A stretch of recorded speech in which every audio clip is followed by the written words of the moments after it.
नमस्कार मित्रों, safari dogs Hindi के इस नए वीडियो में आप सबका स्वागत है। मित्रों, इस वीडियो में हम जो मोबाइल फ़ोन उत्पादन की पीएलआई स्कीम है यानी पैकेज लिंक्ड इंसेंटिव स्कीम है भारत सरकार की, इसके बारे में चर्चा करेंगे।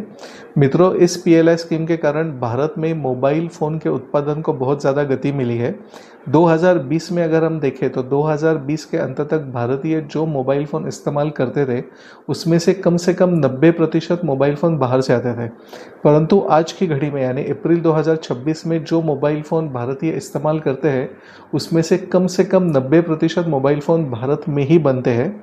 ये जो बड़ा बदलाव आया है ये पीएलआई स्कीम के कारण ही आया है। पीएलआई स्कीम के कारण जो एप्पल, सैमसंग इत्यादि बड़ी मोबाइल फ़ोन कंपनियां हैं, इन्होंने अपनी उत्पादन क्षमता भारत में लगाई है और बढ़ाई भी है। तो इस पीएलआई स्कीम का क्या महत्व है और क्यों मोबाइल फ़ोन कंपनियां भारत सरकार से आग्रह कर रही है कि ये पीएलआई स्कीम और 5 बरस के लिए यानी 2026 से 2031 तक बढ़ाए, इन सब बातों पे हम चर्चा करेंगे और इस विषय का हम इस वीडियो में अभ्यास करेंगे। भारत सरकार की पीएलआई स्कीम कितनी यशस्वी थी ये पहचानने के लिए हम कुछ आंकड़े देखेंगे। पिछले 5 सालों में यानी 2021 से 31 मार्च 2026 तक भारत में 8 लाख करोड़ से ज़्यादा कीमत के मोबाइल फ़ोनों का उत्पादन हुआ। इसी दौरान भारत में 12,390 करोड़ की अतिरिक्त निवेश भारत में मोबाइल फ़ोन उत्पादन के क्षेत्र में आया और इस क्षेत्र ने 1,30,000 से ज़्यादा नौकरियों का निर्माण किया। आज की तारीख में जो दुनिया भर में मोबाइल फ़ोन बनते हैं उसमें से 15% मोबाइल फ़ोन भारत में बनते हैं। आर्थिक वर्ष 2025-26 में भारत में 70 अरब डॉलर यानी 70 बिलियन डॉलर के मोबाइल फ़ोन का निर्माण हुआ और उसमें से 30 बिलियन डॉलर यानी 30 अरब डॉलर के मोबाइल फ़ोन का निर्यात हुआ।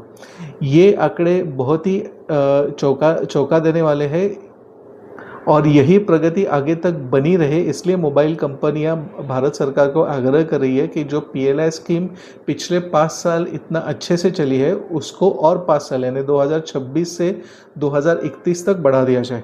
भारत सरकार और इन मोबाइल फ़ोन कंपनियों का उद्देश्य यह है कि 2031 तक जो विश्व भर में मोबाइल फ़ोन का उत्पादन है उसमें से कम 30 से 35% उत्पादन भारत में हो।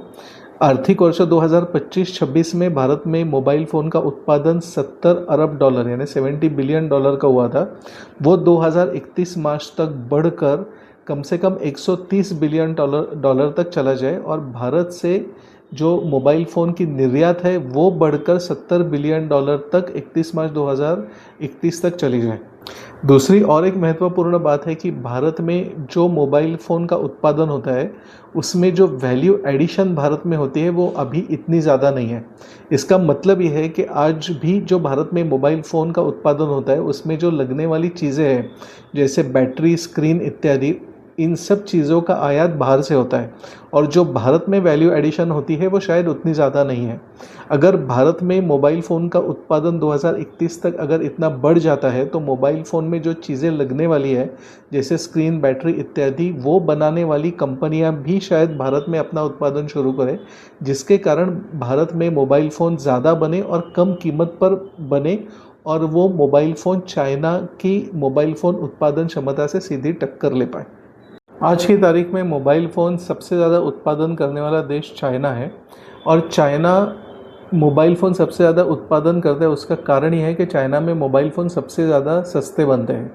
इसका प्रमुख कारण यह है कि चाइना में जो मोबाइल फ़ोन में लगने वाली चीज़ें हैं जैसे बैटरी, चिप्स, मोबाइल स्क्रीन इत्यादि, वो खुद चाइना में ही बनाई जाती है और बहुत बड़े स्तर पर बनाई जाती है, जिसके कारण मोबाइल फ़ोन बहुत कम कीमत पर चाइना बना पाता है और बेच पाता है।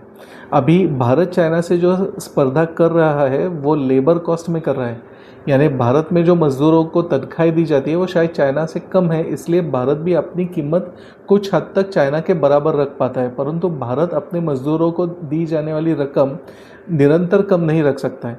तो भारत को भी चाइना के जैसे जो मोबाइल फ़ोन कंपोनेंट्स बनाने वाली कंपनियां हैं जैसे मोबाइल स्क्रीन, बैटरी इत्यादि, उनको भी भारत में आकर्षित करना पड़ेगा और वो सब फैक्ट्रियां भी भारत को अपने यहाँ लगानी पड़ेगी।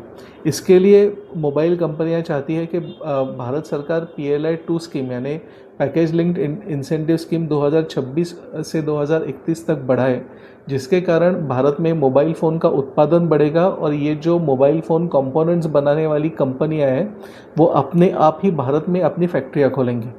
तो अभी भारत सरकार इसके ऊपर क्या निर्णय लेती है कुछ आने वाले समय में हमको पता चलेगा।